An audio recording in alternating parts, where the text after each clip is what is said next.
In my last video, I showcased Excel for inventory management. Now, someone asked if I can use the same approach for roster planning. Well, in my demo spreadsheet here, the first section, this one here, staff roster planner here, is going to be in one workbook. And my master database, it potentially could be on the second workbook here. And basically, I'm going to apply a filter and give you the list based on a separate workbook altogether. The first step I'll take will be to get the unique list of shift names from the master database using a function called unique, and then the argument would be the entire shift name here like this. Close parenthesis and hit enter, and you can see that they are not in sorted order.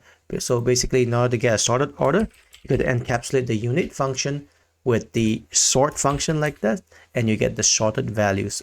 Now you're going to associate this list on a drop down menu here. Put your cursor on cell D7. Can you go to data on your ribbon, data validation. Over here on this data validation pop-up, make sure you're on the settings tab, and the allow, you're going to select as lists because it's going to be a drop down list, and you're going to click on this arrow here and then basically highlight the unique list that you have just created and hit enter twice like this, 1, 2. And now you have a pull down menu on cell D7.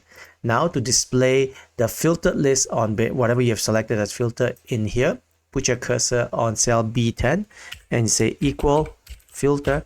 The first argument on the filter will be the entire master database itself like this.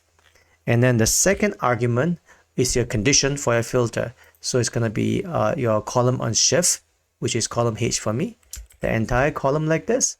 And basically you're going to say equal to whatever the user have selected on these 7, and then you close parenthesis and hit enter, and you can see that on shift S3 all these are the names or the employees. Now if you change this to shift S2, you can see that all people who are in shift 2 S2 will be listed here. Likewise S1 and S4 for shift.